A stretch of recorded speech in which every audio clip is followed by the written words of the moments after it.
জোর ইজতেমার সময় সহিংসতাকারীদের শাস্তি ও সাতপন্থীদের কার্যক্রম নিষিদ্ধের দাবিতে দেশের বিভিন্ন জায়গায় বিক্ষোভ সমাবেশ ও মানববন্ধন হয়েছে। দুপুরে বগুড়ায় ওলামা মাশায়েখ ও তৌহিদি জনতার বিক্ষোভ সমাবেশ হয়েছে। সমাবেশে সাতপন্থীদের নিষিদ্ধ ঘোষণা ও জেলার প্রতিটি মসজিদে তাদের কার্যকলাপ বন্ধের দাবি জানানো হয়। শহরের সাতমাথায় মুক্তমঞ্চে এই সমাবেশে জেলা সদর ও বিভিন্ন উপজেলার মাদ্রাসার কয়েক হাজার ছাত্র শিক্ষক ও মুসল্লিরা অংশ নেন।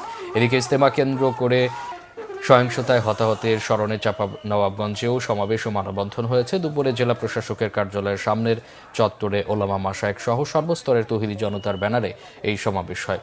পরে 4 দফা দাবিতে জেলা প্রশাসক বরাবর স্মারকলিপি দেন মুসল্লিরা। অন্যদিকে ভোলায় সকাল থেকে দুপুর পর্যন্ত সড়ক অবরোধ করে অনির্দিষ্টকালের জন্য অবস্থান কর্মসূচি পালন করে স্থানীয় আলেম ওলামারা। এ সময় কাকরাইল মার্কাজ ও ইজতেমা ময়দানে সাতপন্থীদের অবাঞ্ছিত ঘোষণা সহ বাংলাদেশে তাদের কার্যক্রম নিষিদ্ধের দাবি জানান স্থানীয় ওলামা মাশায়েখরা। অবরোধকালে সড়কগুলোতে তীব্র যানজট সৃষ্টি হয়।